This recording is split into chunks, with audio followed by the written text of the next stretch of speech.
Hi, I'm Sana and let's talk best books of the year. It's actually not too long ago from when I filmed my best books of 2020, which you can watch here. I think it was a really good reading year. And again, last year in 2021, I feel like I'm pretty happy with what I read. I ended up reading 59 books. The goal was 100, but I'm pretty happy with 59. I try and make 50 my minimum if possible. And I surprisingly found it quite hard to cut it down to a top 10, which is a good sign because it means that there were a bunch more books that were competing for those 10 slots. I'm just quickly looking at my Storygraph page to see what the vibe was for 2021. I read 15,000 pages, which is great. I don't know how much I usually read. Half of them were medium pace. My moods, this is always very funny, were dark, reflective, emotional, and mysterious. Mostly read fiction, and my top genres were young adult, contemporary, which I found very interesting, LGBTQIA+, science fiction, fantasy, classics, graphic novels. That all makes sense to me. I read 8% of my books digital, which would all be audiobooks. And that's it for the stats. Let's get straight into the books. The theme you should be thinking about is dark, a little bit of magic, a little bit of translation, a little bit of apocalypse. I mean, the usual stuff pretty much. We're gonna start with a book that I read at the beginning of 2021 and I didn't rate super high to begin with. But what I'm putting on this list is the duology.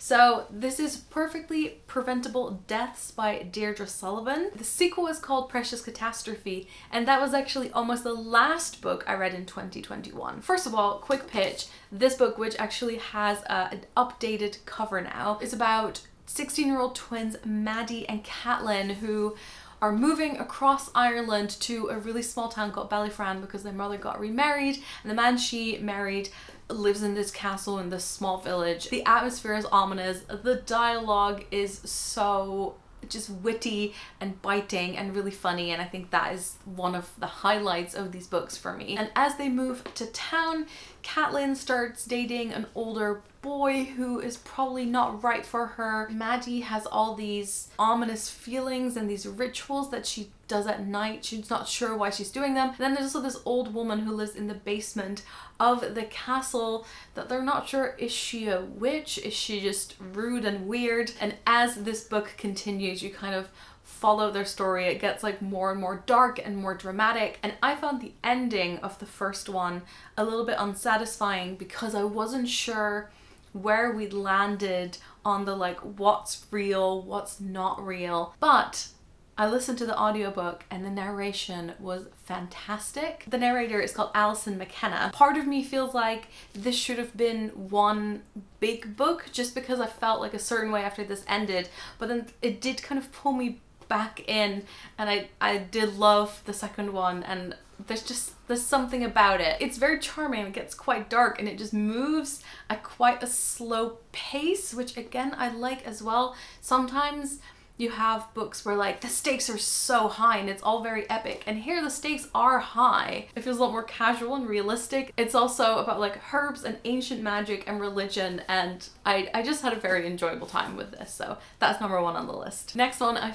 finally read the 5th season by N.K. Jemisin, also on audio. It was read by Robin Miles. I thought the narration was incredible. It's a fantasy story or like sci-fi story on a really epic scale about a world-ending event and these people who can kind of control the earth, and they're living hidden amongst other people but also in their own communities. I was a little bit scared of this book. I thought it was going to be really dense, but I thought it's really compelling, really accessible, great characters, and it works pretty well on its own. Obviously after reading this you want to know what happens, but it was a really good reading experience as like a single book.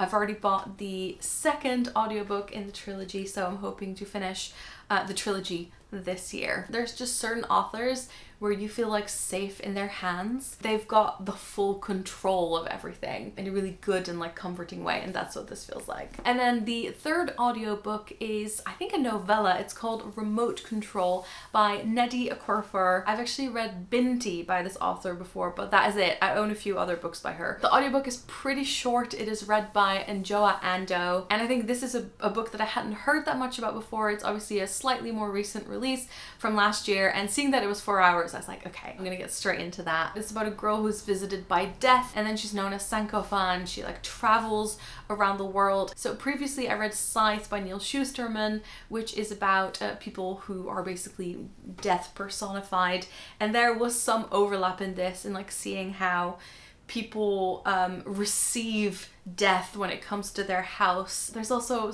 bits about like capitalism and exploitation and loneliness. I did have to reread the ending. I think the ending happened quite fast, and I kind of had to listen to it again to like try and interpret what had happened. If you're looking for a shorter audiobook, I would really, really recommend this. It was very interesting. Then we have Reputation by Lex Croucher, who is a good friend of mine, and I still have to make sure that we do a video together on my channel about their beautiful book. There is also an audiobook version of this if you're interested, read by Bessie Carter. I've also listened to a clip of that and it's really good. But I was so delighted with how smart and funny and entertaining and touching this was. And it's definitely one of those books where I just say, you know, just read the first few pages and you'll be sold immediately. Also the quote is very good.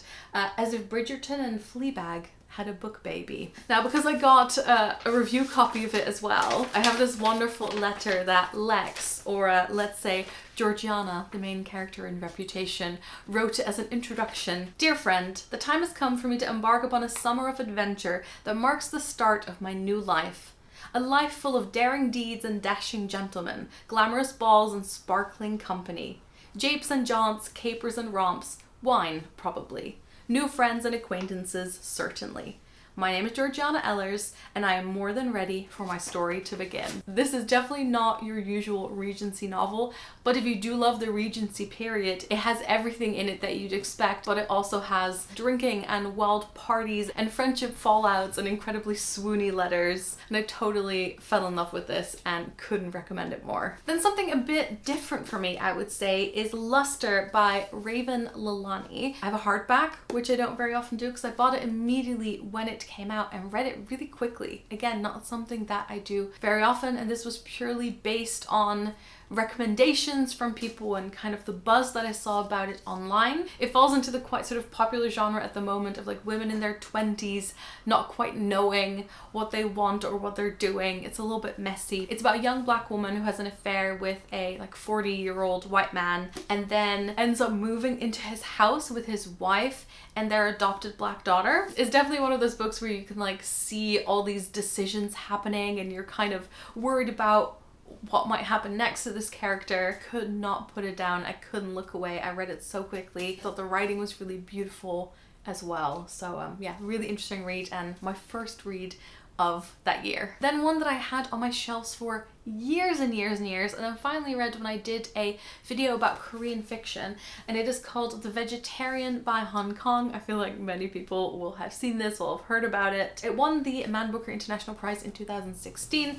It is very short, and in it you follow a few different characters, but at sort of the start of it is a woman who stops eating meat, and I feel like that's the pitch that I was always given when people were talking about this book, and I thought, okay, but where's that gonna go? It's quite dark, it's about mental health, it's about pressures, it's about obsession and art, but the story is quite simple and very easy to follow. So this was a book that I was definitely a bit intimidated by, had no reason to be, was absolutely beautiful, and I'm really glad I read it. Then a book club read. This is an absolute winner. In the Dreamhouse by Carmen Maria Machado. Really interesting cover. I know the US cover is different and also very, very beautiful. This is a book that is so much praised on the back that you feel like it almost can't live up to it. Spine-tinglingly monstrous, blazingly talented, ravishingly beautiful, genre-crushing. And it is the story of an abusive relationship between two women. I'm pretty sure it's autobiographical, but it's framed in this really interesting way where each chapter is a totally different form of storytelling. There is a choose your own adventure chapter. The chapters are like this: Dreamhouse as American Gothic, Dreamhouse as set design, Dreamhouse as high fantasy, with like two really, really short chapters. There's also lots of references at the bottom to something called the Motif Index of Folk Literature, which I've heard about before. And she's kind of marking her own story as like falling into all these stereotypes. It has a lot of layers, but again, so accessible. lots to discuss. This was a really good book club read, and it also has a lot of like historical references to abusive lesbian relationships and how they were kind of treated over time. I've also bought her short story collection, which came out before in the Dreamhouse, called Her Body and Other Parties, because I enjoyed In the Dreamhouse so much. It's also the first book that I used to fill out my very own book club journal. Here in my notes it says, my favorite quote is from page 218. The truth is, there is no better place to live than in the shadow of a beautiful, furious mountain. Then I've got Salt Slow by Julia Armfield, which is a short story collection. I read both this and In the Dreamhouse for the LGBTQ plus Gothic book club by Books in the Belfry on Instagram, which I've enjoyed so much. And again, I wrote it in my journal, and the themes I wrote down were bodies, transformation, growing into your body, gathering bodies, being estranged from them, women, coming of age, friendship, relationships and love, obsession, love, hate, and revenge. I always have to kind of drag myself through short story collections because you really have to like take a bit of time to get into the story. Just knowing that it's almost like you're starting 10 different books takes a bit of extra effort. Really loved these. I thought it was like weird and wonderful. There's definitely some body horror in there.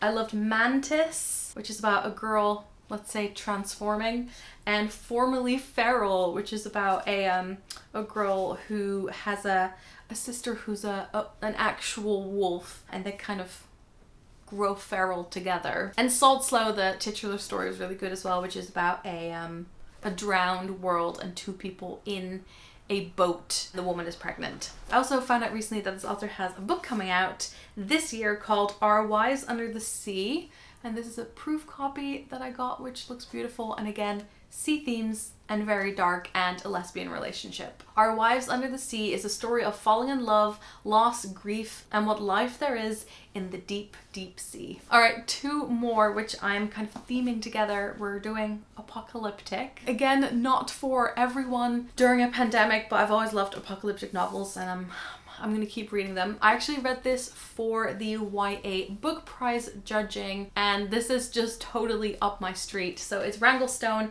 by Darren, Charlton. It is set in the national parks in, I can't remember if it's Canada or the US, but basically there has been a zombie apocalypse and people have retreated to the national parks. And so this has everything you want when it comes to like a small separated community that have made their own rules.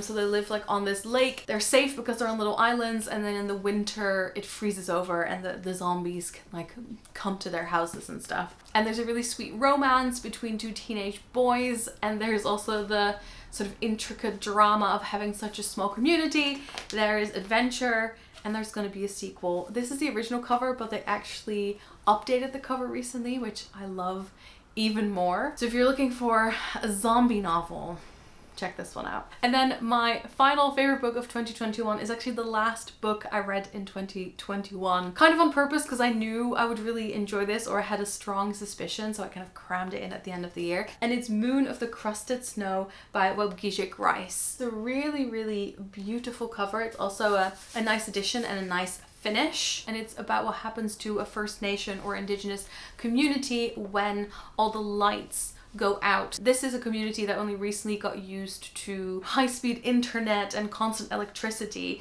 and so when all the lights go out, there is this sort of big adjustment that needs to be made, but some people fall into it more naturally. They don't really know what's happened. You slowly find out that this is happening everywhere, and it's about how this community deals with it and adjusts. It's food hoarding and fighting and other influences coming from outside, but it's also about people taking care of each other and people passing on traditions. I would describe this as like terrifying in its quietness. You can feel the like further context and history around it. Absolutely beautiful reading. Very, very real. So again, not for everyone to read during a pandemic, but I'm so glad I read it. So those were my favorite books of 2021. I hope there is something in there that you might want to pick up this year. If any of our favorites matched, definitely let me know in a comment, and I'm really excited for another reading year. I've also filmed a video with Rosianna about the books we're excited to read this year, which will be coming up soon. So if you're not subscribed yet, make sure you do so you can see my future videos as well. Thanks for watching, and I'll see you soon. Doei!